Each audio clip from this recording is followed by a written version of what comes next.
You know, in my Miss head, Flavor? it actually sounds pretty good, but I listened to the last time I did that, and it does not sound like the theme song. Oh, well, you're practicing. Yeah, guess. it'll get better someday. Yeah. All right. I did a float tank a few days Oh, ago, that's right. and it changed my life because I got out of it not liking income tax. It worked. Taxation is theft, and the float tank proved that to me. Yeah. That's right. That's a new joke. That's great. That's Yeah. great. I like it. You got me laughing. It's such a funny revelation to have. Right. Like, imagine like you got that within the first 5 minutes too, and then the next 45 was just you thinking about it. It's so simple. Let me out of here. Yeah. Yeah. So 5 minutes into the float, I barge out and I find the person who helped me, that welcomed me when I arrived, and I'm like, am I getting taxed on this, or are we paying sales tax? Not cool. Funny. But tell us more about the actual experience, if you don't mind. Do you care? Oh, yeah. It was. Did you find it interesting? Yeah, it was. Well, it wasn't a tank. It was like a room, which is, I don't know, fine. It was like, you know how you just, when you go to it, you're like, oh, somebody's gonna close the lid on me, and it wasn't that. It was a room. Like a room, which was still fun. Those to me were nicer because I've done both.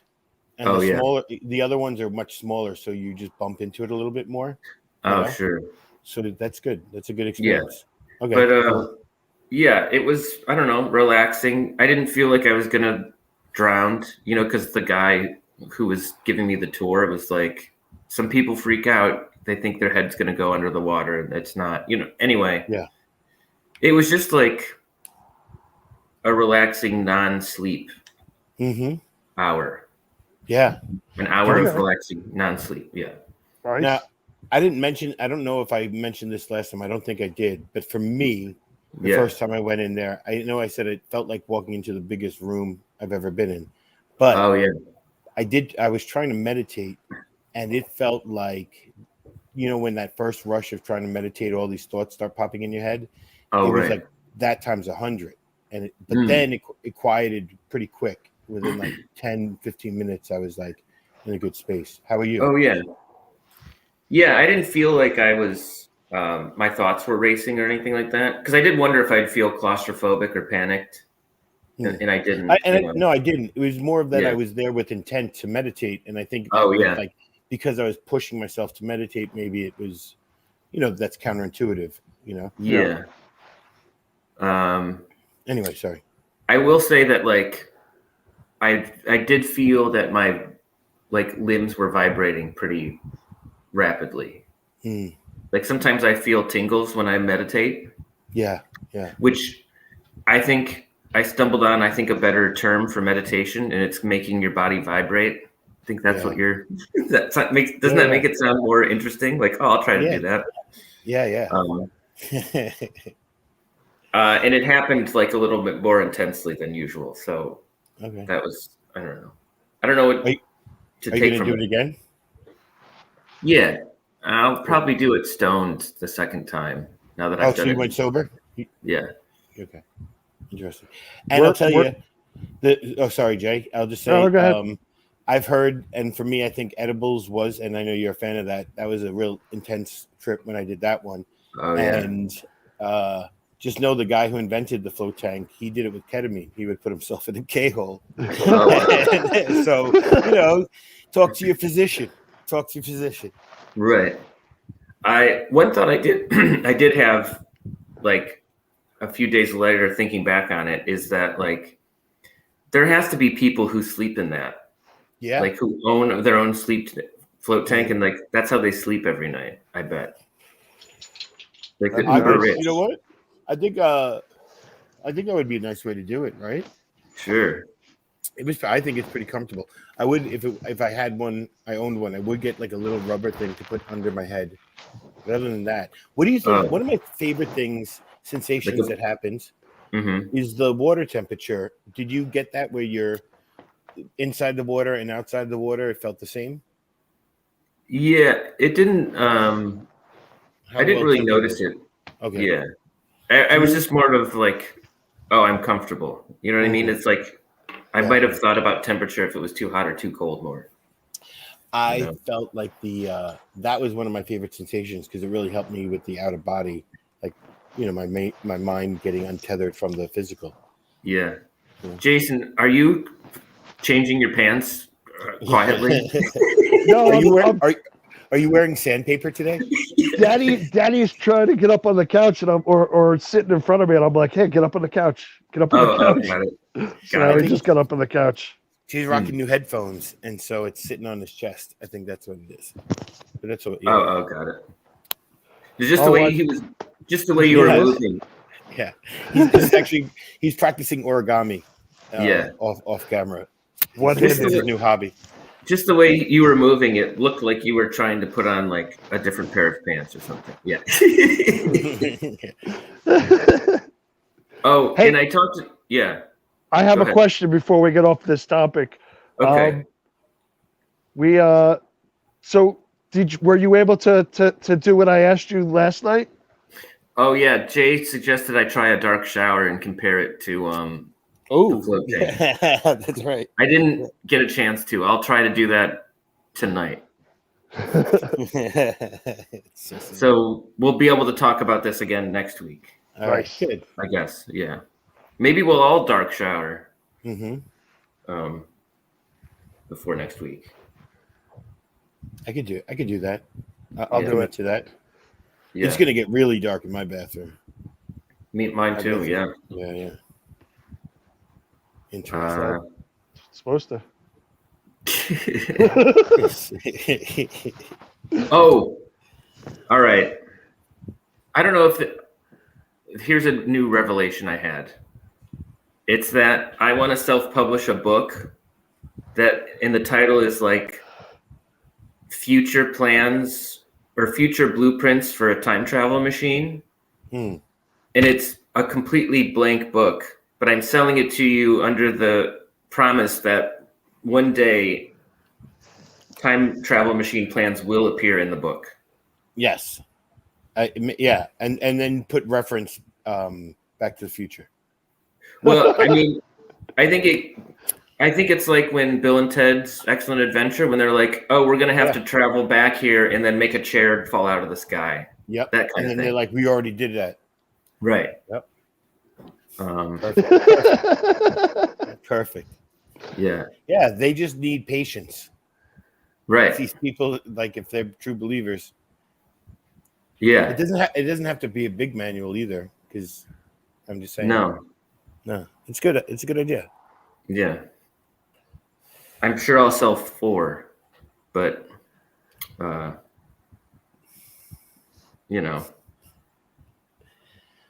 would you guys rather have what's more plausible? Okay. A time machine or like a teleportation device? Got it. What do you think we'd actually get? Like, are those things completely out of the realm of our being, or is? I have an answer. Jason, what do you think we'll get first? Do you have an answer? We'll probably get teleporting first. That's my answer. Only because we're trying to experiment a lot with like quantum technology and all that, and yeah, that's what I think. Whatever quantum means in that context. We're quantum entangling tardigrades and everything, so that once something's quantum entangled, it can be in 2 places at once. What? So, you understood that? I can't. Thank you for making me understand that. When Jason talks about this and says like we're doing this, it makes me feel like we are doing it. Yeah. This is one of our side projects. This is what this is what we've been sponsoring. All right. Good job, Ray. Changing the world for a better. Yeah. I didn't know we got our hands on tardigrades. We talked about them so long ago.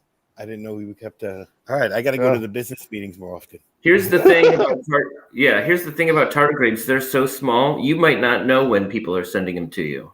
Yeah, I might have tardigrades now. Yeah, like you could get junk mail, and there could be tardigrades in there. and they're cute. Real spy shit. Real spy shit. Yeah.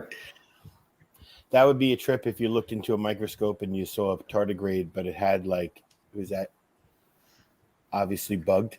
You know, it had like a like it was holding a microphone. Yeah. Yeah. Headphones. Right. One of the tardigrades is smoking in the background. You know. What's up, Dookie? There should be a painting of tardigrades playing poker, like the dogs. Oh. I like that. Yeah. We should commission that from somebody. Or just two tardigrades with one holding a pitchfork. You know, yeah. Oh yeah. Be all over the place. That's good. Make these into NFTs. Shit. Oh, speaking all of right. like Doobie should be having some. If then I'm doing NFTs for Doobie, got to get him on that. I'd be all on the Doobie team. I think Doobie and Friends has some NFT aspirations. Sweet. I've heard rumors. I hope they help. We'll announce it when they do, because that would be great. Yeah. I see a future in Dookie coin. All right. Well, here's the other big thing for my trip. Okay. I think we have guests coming up, but I was helping Valerie run some errands, and we went and stopped to some Irish bar to get lunch, and I found a sword under my chair, a full sword. Yeah, the scabbard. Yeah, it's under your sword. Did you know to look under it? Did they? No, my foot kicked something heavy, and the funny thing is, I knew immediately it was a sword because there were also battle axes hanging up in the vicinity of us. And I was like, oh, this is a sword. And I picked it up and I unsheathed it. And like these old guys who were having lunch across from us looked over me. And I was like, hey, I found a sword under my seat. And like the waitress came over and she was scared. And I was like, I found this. So I don't know. It was like, I felt pretty like blessed and chosen and powerful in that moment. Yeah, that's pretty awesome. Someone in that place dialed 9-1. Could be. And then waited for you to sheath it back in. Disaster averted. Well, when the waitress came over, I was like, I found this sword. Obviously, it belongs on the wall, but I found it underneath my seat. But I did find it under my chair. I want you to tell the manager, and I think we should get free lunch. Ooh, what happened? No, I found it's like finding a prize under your chair. Totally. I mean, I'm surprised it wasn't finders keepers. Oh yeah. No, I thought about keeping it, but I didn't want to get on the train with it. What would have been better? What would have been amazing is if the chef came out and he was like Merlin. He kind of looked like a Merlin type character, and he was like, "You are the chosen one. Now you come work the fry machine." And then he mentors you to be the greatest fry cook of all time. You just caught up in the majesty of it. It would be a fun theme restaurant to just like once in a while somebody finds a sword under their chair and then they're the king of the restaurant for that's kind of fun. Yeah. Or maybe an actual sword in the stone, but it's a timer on the grip or something, Oh right. And then every once in a while a kid pulls it and they're just like, King Arthur. Yeah. That's kind of fun. Guys are going to bring our first guest in. Sir, while he's getting ready, keep talking. Well, I got a question for him. Oh, he's not on camera. I'll ask the general audience then. What's the best theme restaurant that you've been to? Oh, it's Medieval Times, hands down. Yeah, hands down. You guys have both been to it? Yeah. I've been to the one in Jersey. There's me too. Yes. I plan on going for my birthday by myself. On purpose? Yeah. Right. Don says Chuck E. Cheese. Oh yeah. Yes. I'm too old for that. I'm too old for that place. That'd be number 2 on my list, Don. When I was a kid, though, there was a Chuck E. Cheese on Long Island that had a really small door, the size for kids. And I just was like, that is the shit. I thought that was the coolest thing. But then it was locked half the time, and I had to go through old people door. Ridiculous. Right. Wasn't there? I was starting off the experience disappointed before I even got in the door. I remember the one on Long Island, Lex. They had an animatronic band. Yeah. Years later, when they sold that place, they actually sold that animatronic band to like some person who set it up in their house. Oh, that would be a cool thing if you just walked in and some dude, his wife would be loving it. He's like, yeah, I know. I think that's a surefire way to make yourself crazy. Yeah. Having an animatronic band playing kids songs in your apartment. What's up, Kenneth? What up, Ken? What's going on, folks? How y'all doing? How's it going, brother? Looking good. Going pretty good. I like the way I was like, I'll be back. I'll get coffee. And then y'all like, yeah, let's bring him in while he's away. That's so good. So good. We were just talking about theme restaurants. Like, what is that the best way to say it? Yeah, theme restaurants. You think so? Yeah. Like they've been to, you ever go to, what is it called again?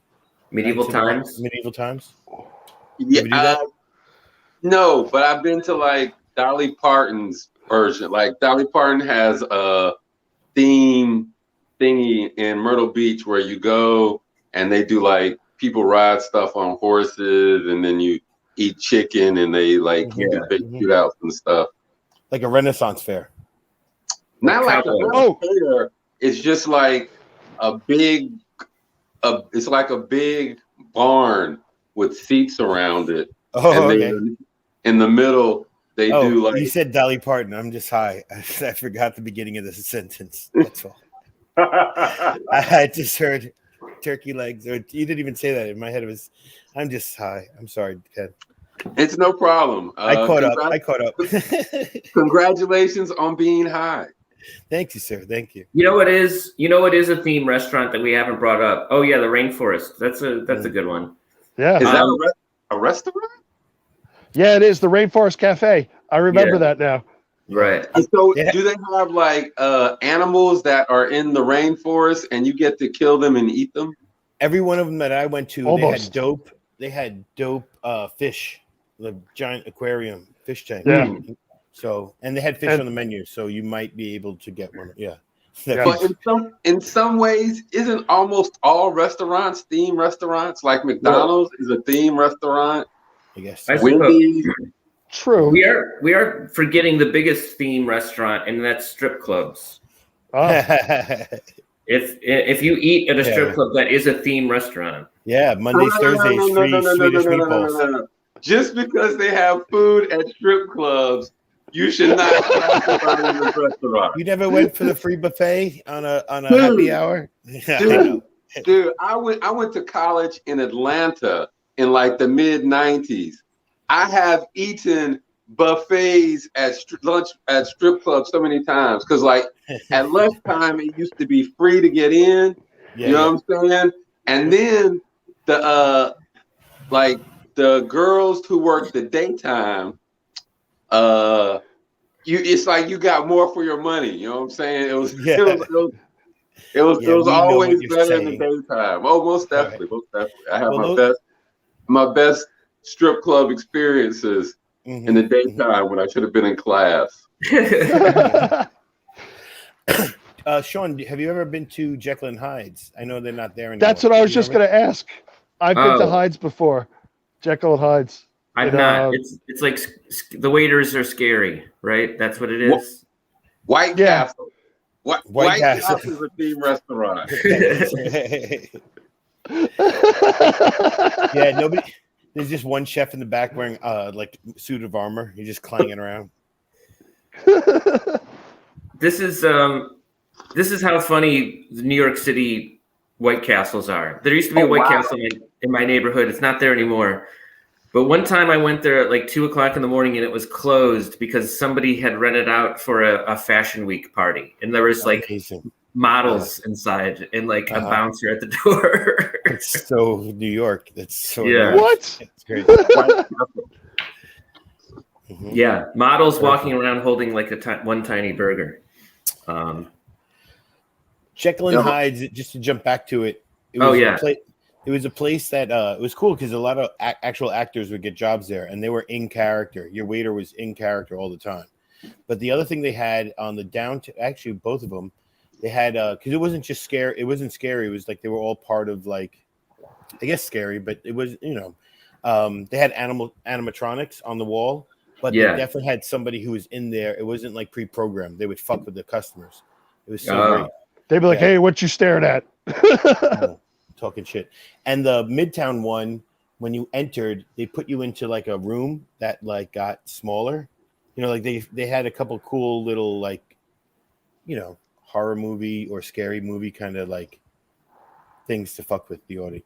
Oh yeah, there's like a little bit of an experience, which is nice. Also, I remember is being cursed out by my waitress at the time.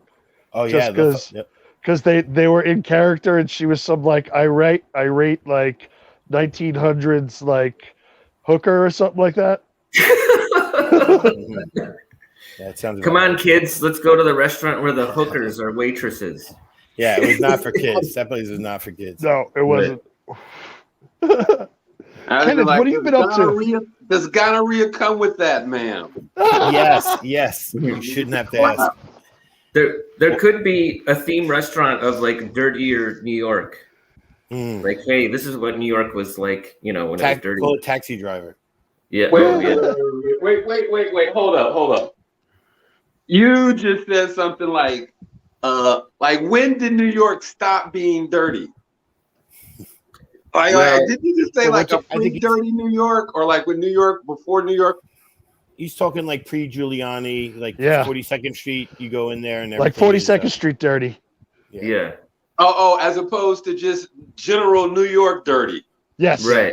Well, that's interesting. That people who live in New York, it's like y'all's standard of dirty is just higher, or I don't know if I should say higher or lower than the rest of the country.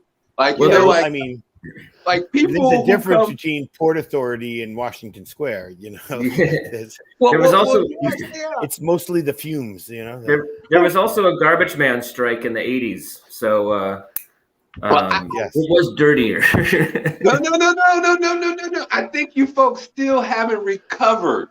It's not like New York has gotten cleaner over the years. It's gotten motherfucking dirtier with more people. The rats are bigger and more and bolder.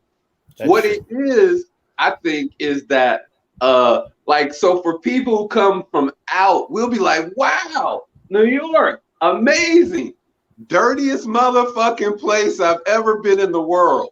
Right? But people in New York will be like, no, New York's not dirty. That little corner over there is dirty. And we be like, no, y'all get used to it. Jason has what is it? I remember the first time I ever visited another like big city. Lex, I think you were with me. I think we were in Boston or something like that. I remember thinking, oh my God, New York is like really dirty compared to every other city. Everywhere else like takes out their garbage and like and collects their garbage. Boston was a little cleaner. Toronto, I was surprised. The first time I went to Toronto, I was like, man, this place is like a clean New York. I thought it was so cool. Yeah. Oh, I'll tell you. I went to Thailand and I was like, oh shit, this place is so clean. I was like, wow. It made me realize, I was like, let me show you my bathroom. Mess. It's funny, when I was in Thailand, one of the things I did was I took pictures of of every bathroom. Like every place I went and I took a picture of the bathroom. And you're amazed because some of the bathrooms I went in were some of the best bathrooms I've ever been in. That's true. And then some of the other ones were like in the top 10 of the worst bathrooms I've been in as well. Just a hole in the ground? Oh, no. A hole in the ground can be very good. You know what I'm saying? If it's a deep hole, you know what I'm saying? And it's clean. The shed over the hole is clean. If there's no shed over the hole, it's open air and nature, that's good. What is bad is when there is in a trough indoors in a place that has very little maintenance and cleaning schedule. Or they just let it up to you. A lot of times they don't have a toilet to flush. They just have a big kind of bucket pail, and you just have to flush. I have a different criteria for worst bathroom to be in. It's any bathroom that I'm in where I currently have diarrhea and I'm vomiting at the same time. Yeah, that is the worst.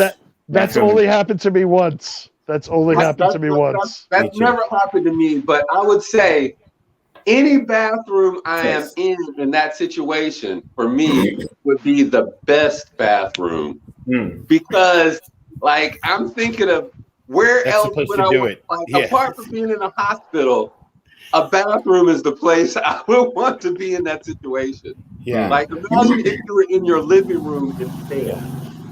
Worst place is 8 feet away from the bathroom where you almost made it, and then you can just see how close you were too.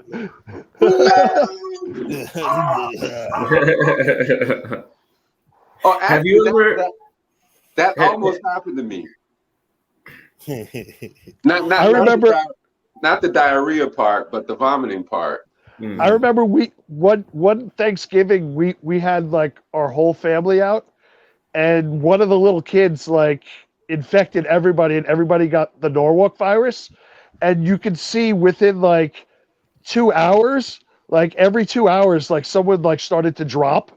Oh. And everybody, we had like 10 people staying with us, and it was fun. It was like the saddest thing when like people had to fight over the bathroom, like, and they were like really fighting. Like, I gotta go. No, you don't understand. Like.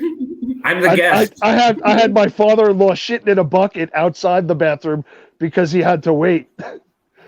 No, but see, that is where I see like the problem with American culture and our thinking, right? Because it's like 10 people, and we're like, oh shit, let's all run in this room and shit in this hole at the same time. Where you could be like, hey.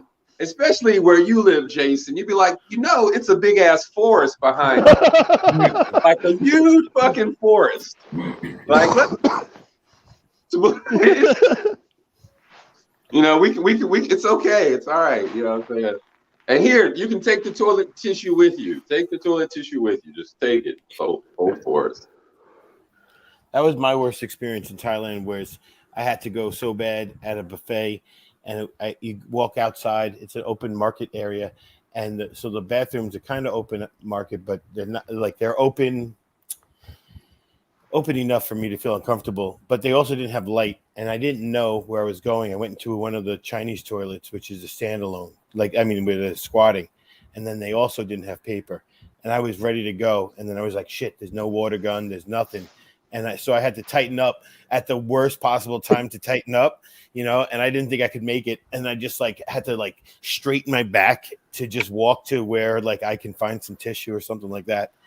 And that was. I have a situation so unpleasant. Similar. All right. So I was at a refugee camp on the border of Kenya and Somalia, right? And it was late at night, and we were staying like with like all the people who were working together were staying together, and I had to go to the bathroom. Something happened, and I just had to take a massive dump, and it felt like it was going to be one of these wet ones. It was just terrible. I was like, oh, so I got up and I ran to the bathroom, and there's no tissue. So I go to the other bathroom. It's no tissue. It's no tissue any place where we live. It's at night, and there's no access to tissue in the morning. And I'm just standing there, just clenched, I don't know what to do, chaos. Sweating. And one of my coworkers comes by, Amina, and she's Muslim, right? And she looks at me, and she was like, yo, you okay? I was like, dude, I gotta take a shit, and there's no toilet tissue.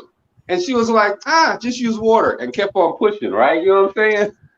And she was like, just use water, and just kept on moving. like did not see the distress I was in, and I was like, "What? How can I use water?"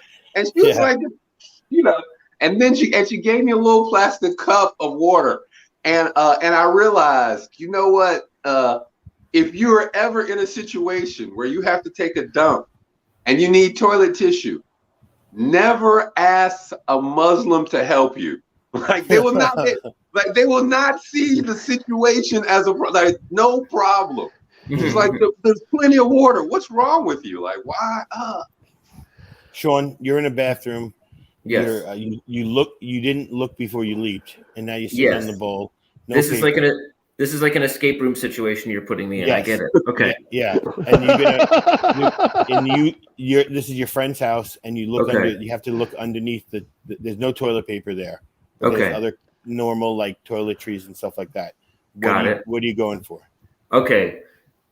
My first instinct in this escape room scenario is to look for a fire alarm. I wouldn't pull it, but I would look for one.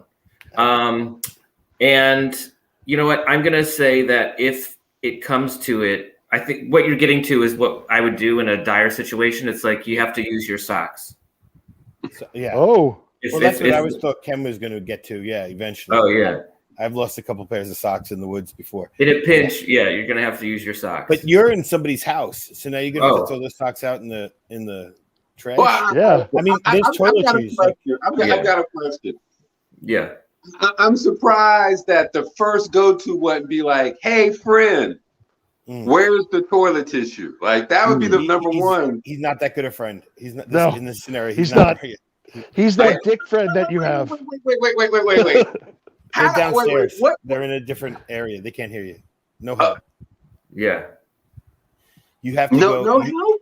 It's MacGyvering. You're MacGyvering your way out of the situation. Escape room. Yeah. You got Q-tips. You're there alone. Yeah. You got water. May I offer? Go ahead, Jason. I know what I'll do. Easy. Cotton balls. A whole bunch of cotton balls. No.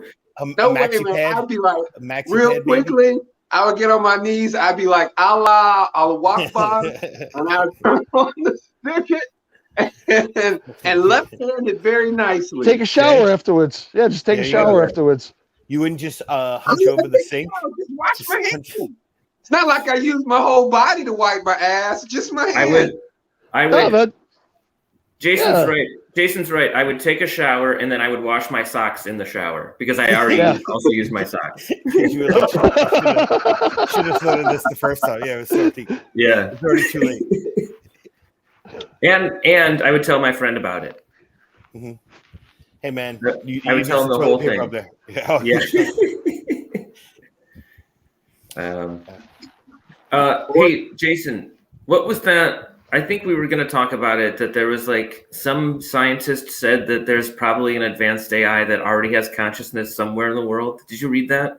Yes, I started reading that article. So he said that it's already like it's advanced enough that he thinks that there's some sort of like consciousness. Does he know? Is he saying completely theoretical, or he's talking about a specific AI that a group was working on, or he's just saying like I think it's theoretical. Yeah. My guess is that he knows that we have the technology to do it, which means that some dummy has done it without permission. That's probably what he's saying. Or the powers that be have some shit.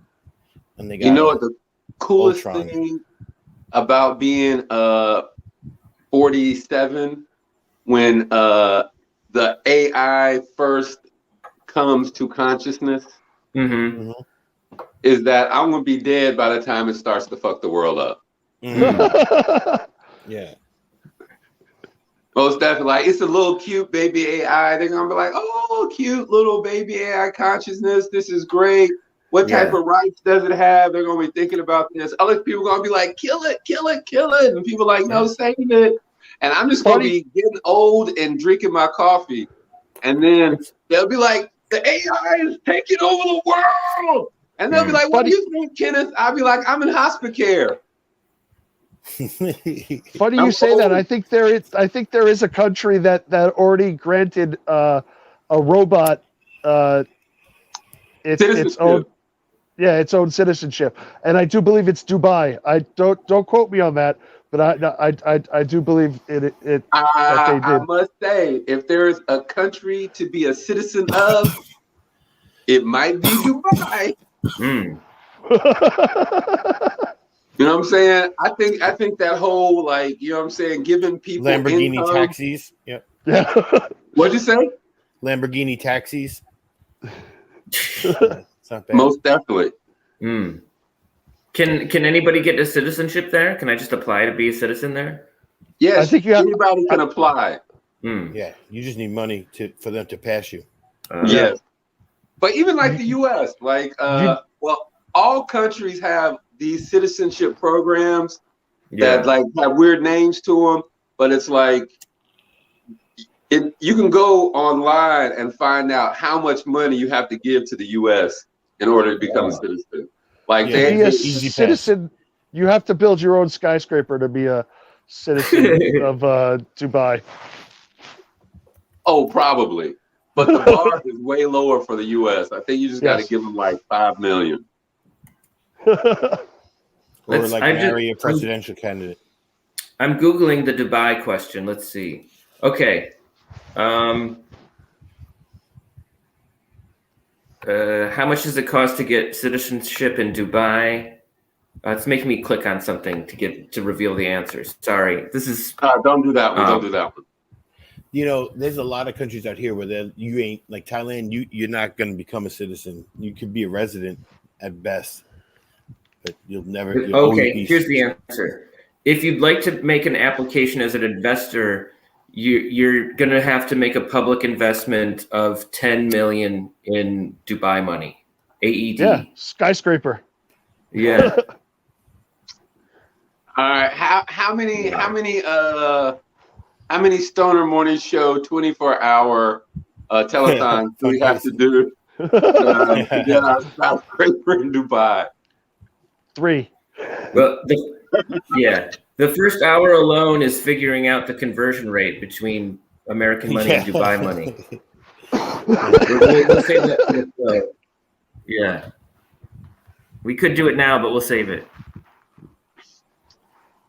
No doubt. Yeah. I watch. Do you guys watch the Fast and the Furious movies? I've seen one of them. Not in a while. I think they're the funniest movies out there right now. They're like, it's the best comedy because it's just it's like made to be bad movie, and it's brilliant. And I've only seen one. I've only seen one, and it was the most recent one. Somebody said I had to see it in the theater, and it was great. Yeah, the best way to watch them is like on a Saturday high and just watch them from one all the way through. I've done that like thrice. Like at least once a year, I might be like bored and depressed and be like, you know what? Just gonna watch all the Fast and Furious movies. Fast and Furious. Your family now. Your family now. Aliens. Aliens is another one that I do. Yeah. And Star Wars, of course. I just finished watching all the Star Wars. Hunger Games. I just played Hunger Games. Kenneth, is there any Fast and the Furious movies you have to muscle through? No. No, they're all good? Well, no. Not that they're all good, but the thing is, they're just like action movies where, you know, it's like what they do is they have these big car involved action scenes. Yeah. And then in between, they just be like, all right, we're going to be not boring to take you to the next action scene. And it worked. But not only that, the progression from originally just truck thieves. They went from truck thieves to world savers, like literally saving the world democracy. So, I mean, these are the people that we should be paying attention to. These are good people. You know? Oh yeah. Yeah, and it was good how they brought all these other people into it, into like the story at the end. I dig it. I'm trying to think of now other like movies that I wouldn't mind watching, like from the first one to the end, or like all the series. And I'll admit, I watched the last Rambo movie last year during the pandemic. What you think? I didn't see it.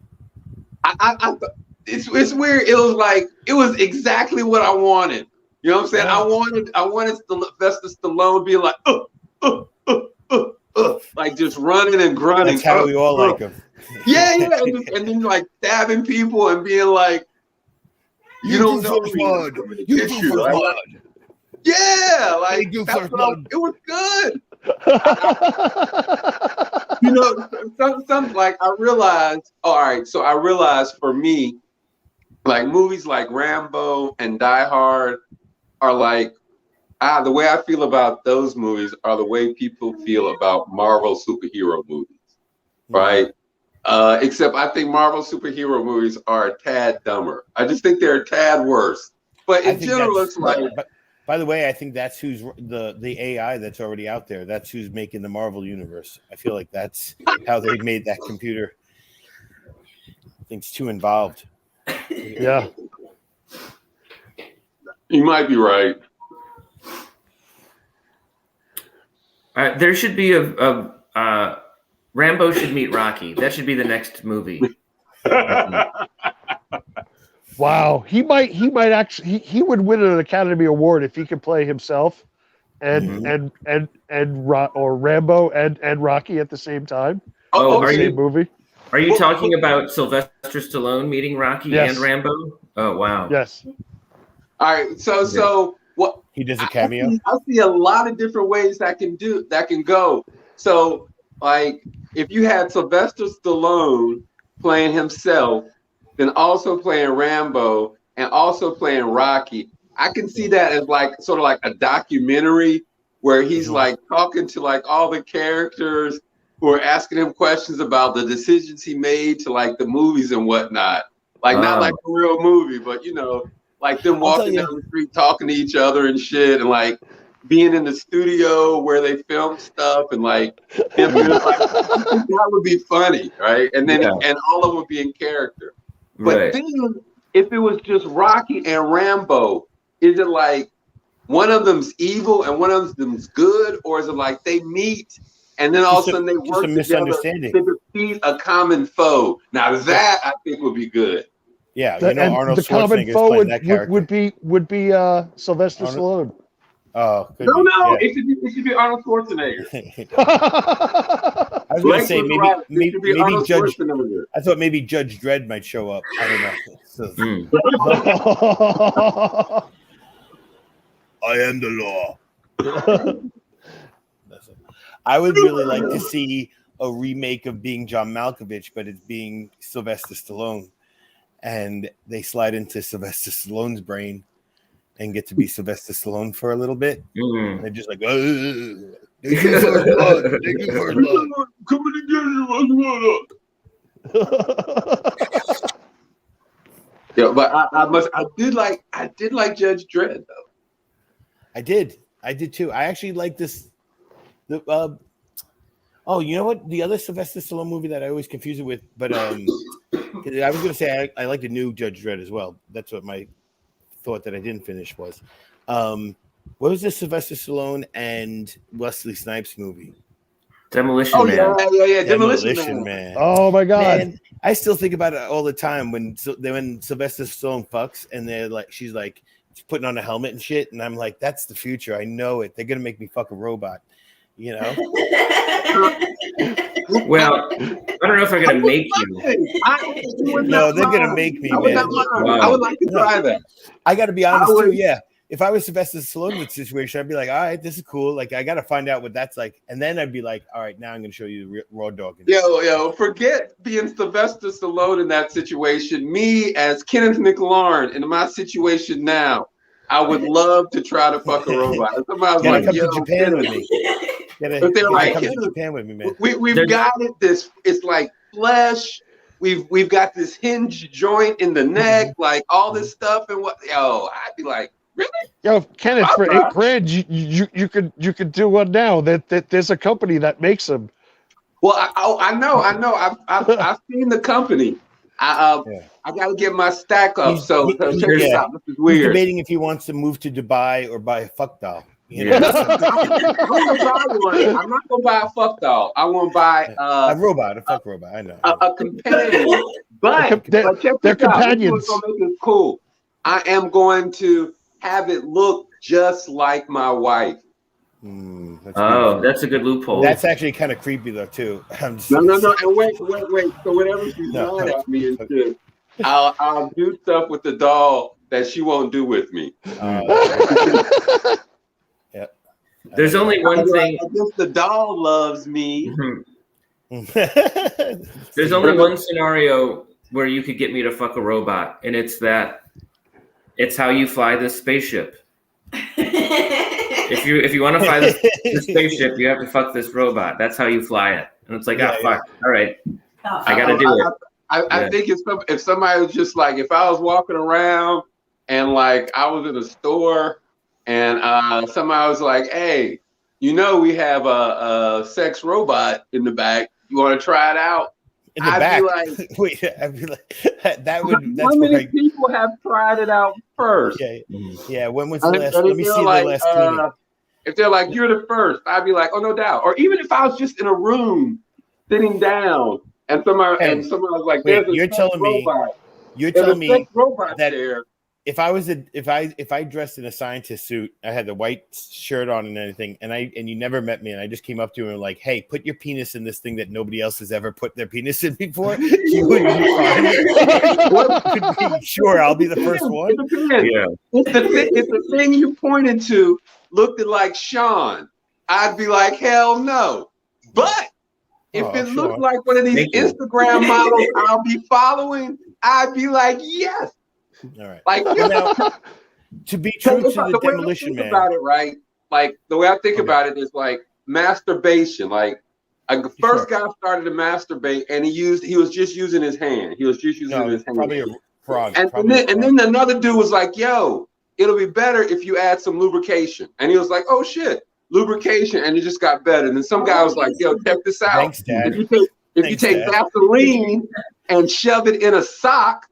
Whole bunch of Vaseline, shove it in a sock, stick it under a pillow, and sleep on it till it gets warm, and then use that. You are the worst older brother's friend that I know. You're my friend's older brother that just is like, I don't want to know that stuff. Kenneth, I think you have a book inside of you, and I think it's an instructional manual. So like, that's a good book for you, Ken. If you think about it, like the way as people we use technology to make everything better, like our phones, technology to help us communicate. So like it's all about using technology to make masturbation a little bit better. You know what I'm saying? Like if I'm gonna masturbate, why not have the best experience possible? I want this guy to show up to city council meetings and give a speech. So say yes. I'm looking for yes funding. Zoning. Yeah. I'm looking for funding. I'd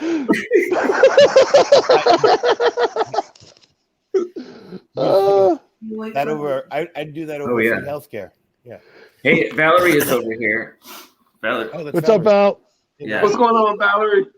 I just spent $530 on a website. Wow. Congratulations. Thank you. It's mosaic.x, mosaic with a Z.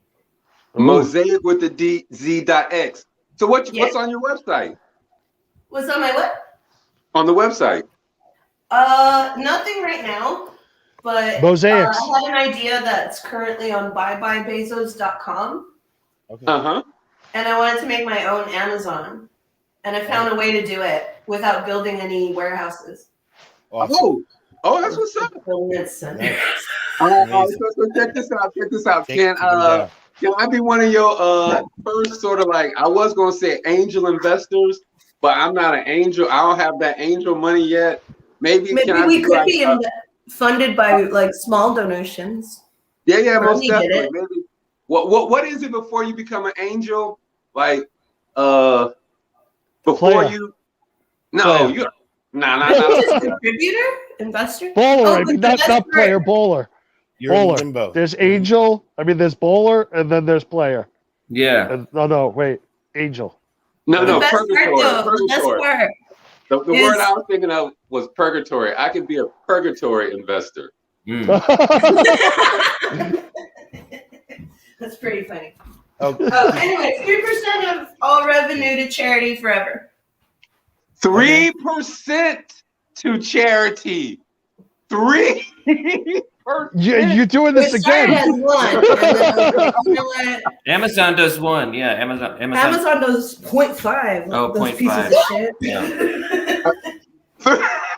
Anyways, it's going to be mosaic.x. And I believe we're going to start selling our first things on July 20th, the 1 year anniversary to where I sold this guy's little twin sister to a marketer. I have an extra one because she needed a new bag.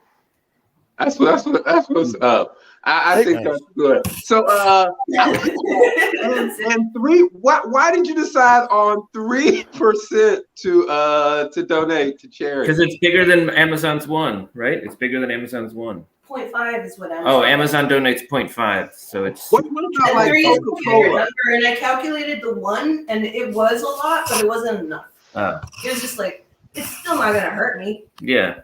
3% of fucking Bezos' money is nothing. Right. That's true. What do I do? Well, it's not real quick. It's going back to something that has to be addressed for the nerds of Demolition Man out there. Oh. Just remember back to that scene. Sylvester Stallone wasn't going to be fucking a fuck doll. It was going into like he was going to have sex with that woman, but it was through a machine. Any opinions about that? I'd have to watch the movie again. Like, if it has sex in it and a woman, I'm sort of down for trying anything. Like, that's what I think. That's what I was saying is like, if she's there and she's like, "Oh, this is how we fuck in the future," I'd be like, "I'm fucking future style before I do old school style." Then I'd be like, "Hey, let me show you monkey way," But I don't want to turn down the. What's up, Don? I don't want to turn down future fucking. Yeah. But like, imagine if it's like better. You know what I'm saying? Like, imagine if somehow through that machine they have managed to stimulate the G spot that is in your rectum without actually penetrating your rectum. Yeah, a lot of people have told me that before. Guess what? Kenneth, I'm telling you, we need to get you in some city council. We need to get you in some city council meetings.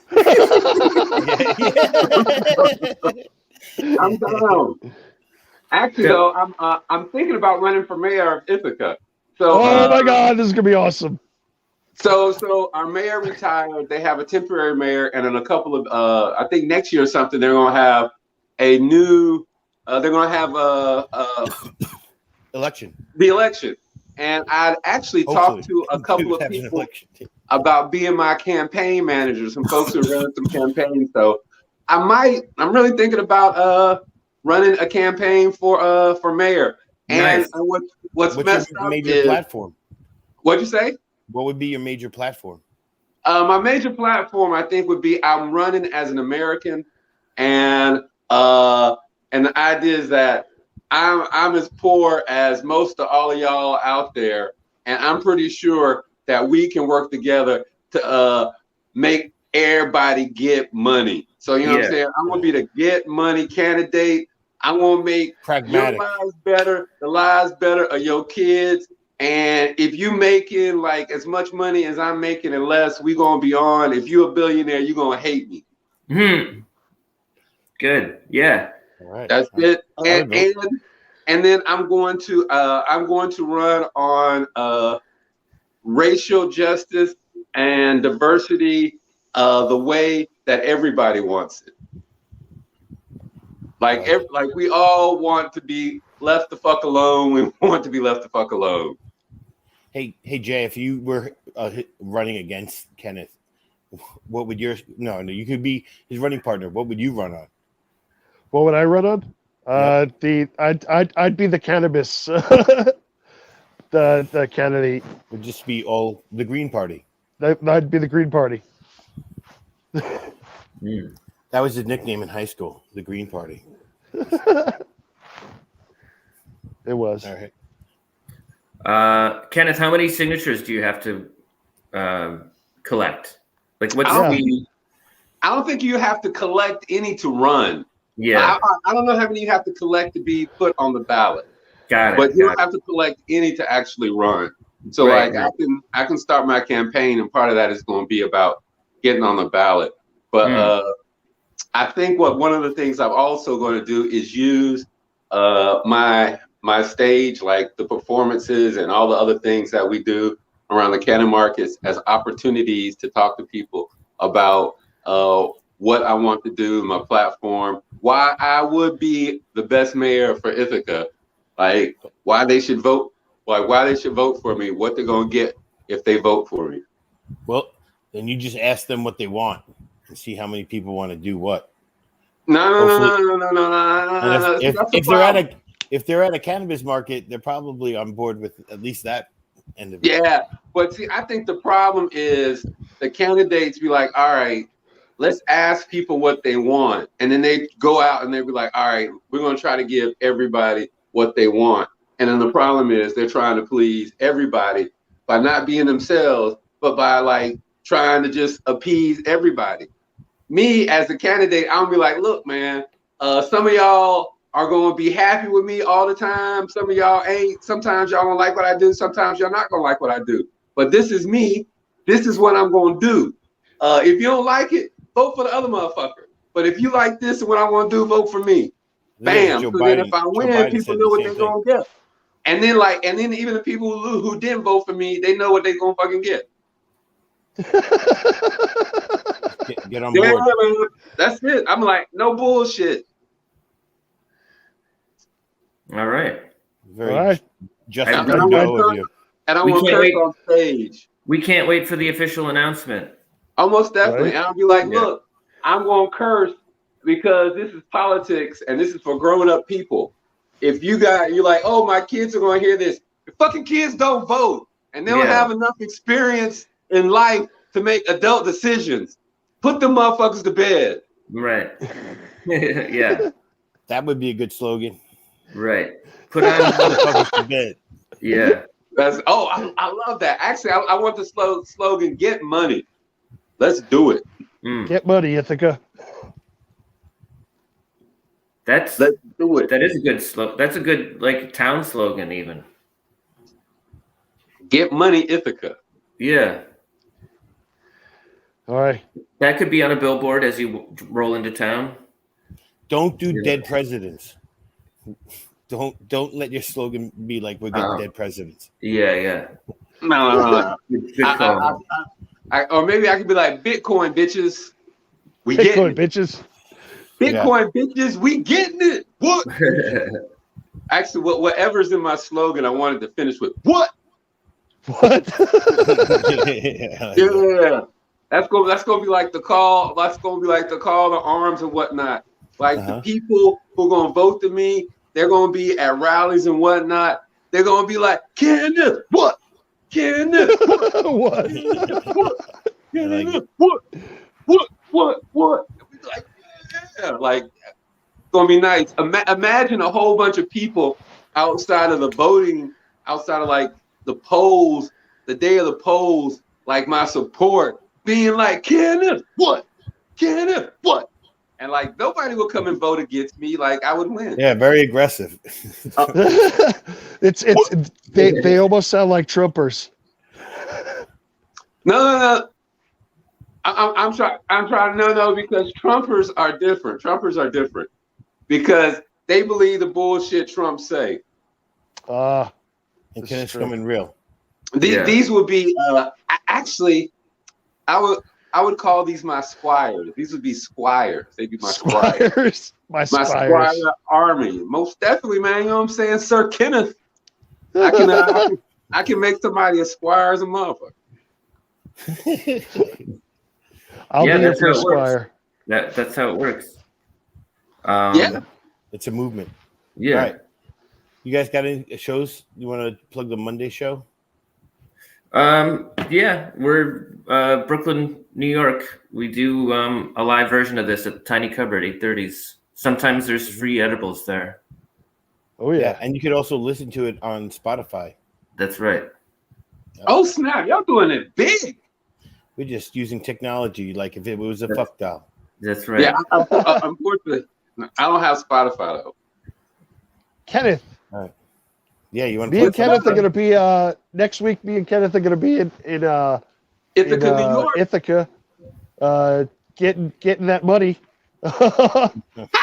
Yeah, we are going to be hosting a cannabis market. We got a cool little cannabis expo that's going to happen in Ithaca on the 26th at Cherry Arts Theater. What we're doing is we brought a whole bunch of like local cannabis businesses together, and we're inviting the public to come out, talk to the just see about the new and innovative products and stuff that's happening since the legalization of cannabis. Cool thing about this is we also got a couple of cannabis professors from Cornell who are going to come, and they're going to be there to talk to folks and answer any questions people have about the plant that we love so much. Ooh. I bet he's going to say a whole bunch of letters like THC and CBD and CBC and CBM. Oh, most definitely, man. But like, what's really cool is I think it's great. Like the way that they've sort of, with the legalization of cannabis now, like it can come out of like the criminal element, and people can really explore it and use it for all of its sort of like health benefits. I was talking to a couple of people yesterday, and I was like, no, man, I've been a long time cannabis user as like a dietary or a health supplement. And they're like, but man, stop being silly. Like did you smoke? And I'm like, no, man. I was like, if you think about it, like cannabis, they have medical cannabis. Like there are medical, like there are. I think the more scientists talk about, and when you learn the more from like a scientist perspective of how cannabis affects the body, it's hard to deny that we didn't evolve together. You know, it's so symbiotic with the human body that it's crazy. You know, and just like me being able to talk, feeling free, and being able to talk with people more about cannabis, and there being more information about it. It's like even me, I have a better understanding of how it interacts with my body, its effect. What, like, you know, it's really cool, and giving the people the opportunity to interact with it without like the stigma is like just really good. I'm excited about it. I watched Ricky Williams, the running back from the Saints, and other things. He was on Bill Maher, and it came up on my YouTube feed, and I watched his interview, and it's so dope to hear how confident, and he's running a cannabis company now called Heisman, like because you're high. It's a dumb pun, but it was pretty funny. But the confidence that he talks with now, and remember, he used to have to wear a helmet to be doing interviews and stuff like that. His old and they were saying how he was throwing away his career. It's just interesting to talk about it. How the old stigma of he was throwing away his career for some drug, as opposed to like, no, that was helping him survive from this crazy society that is, thrust upon a kid who just happened to be sick at football. Oh, most definitely. Lex, where are you going to be at this week? I'm doing, if anybody's in Bangkok, if ever anybody comes, there's a show every Thursday. It's the only professional show in Bangkok every week. So come check it out. Yo, man, I want to go and perform in Bangkok. Please, I want to look for some tickets. If I find some tickets, man, me and my wife will come there. Hook us up. I promise you will. And any other comic who ever hears this, we got shows in every major city in Thailand. So if you came, we could put you on 5 different shows in a week. Actually, that would be cool as heck. Just like the next time they'll be like, yo, Kenneth McLaurin, the funniest guy you've never heard of. He's performed regionally, nationally, and just came off a tour in Bangkok. The people who come to comedy shows here know comedy, but there's just not that many comics. And so there's a lot of people who are trying and not knocking them because they're working their ass off, but they're only 2 or 3 years in. And the people who come who are a little bit more professional, they're just so happy to have real comedy, Dude, when we get off this call, I'm about to see how much tickets are. Less than $1,000 round trip. And with that, we're gonna wrap this up. That we're like 5 minutes past the hour, guys. That's all good. We started a little late. Check out the restream on Regular Cat Radio. That's all right. See you guys later. Everybody. Thanks, Ken. No doubt, man. Later. Take it easy, though.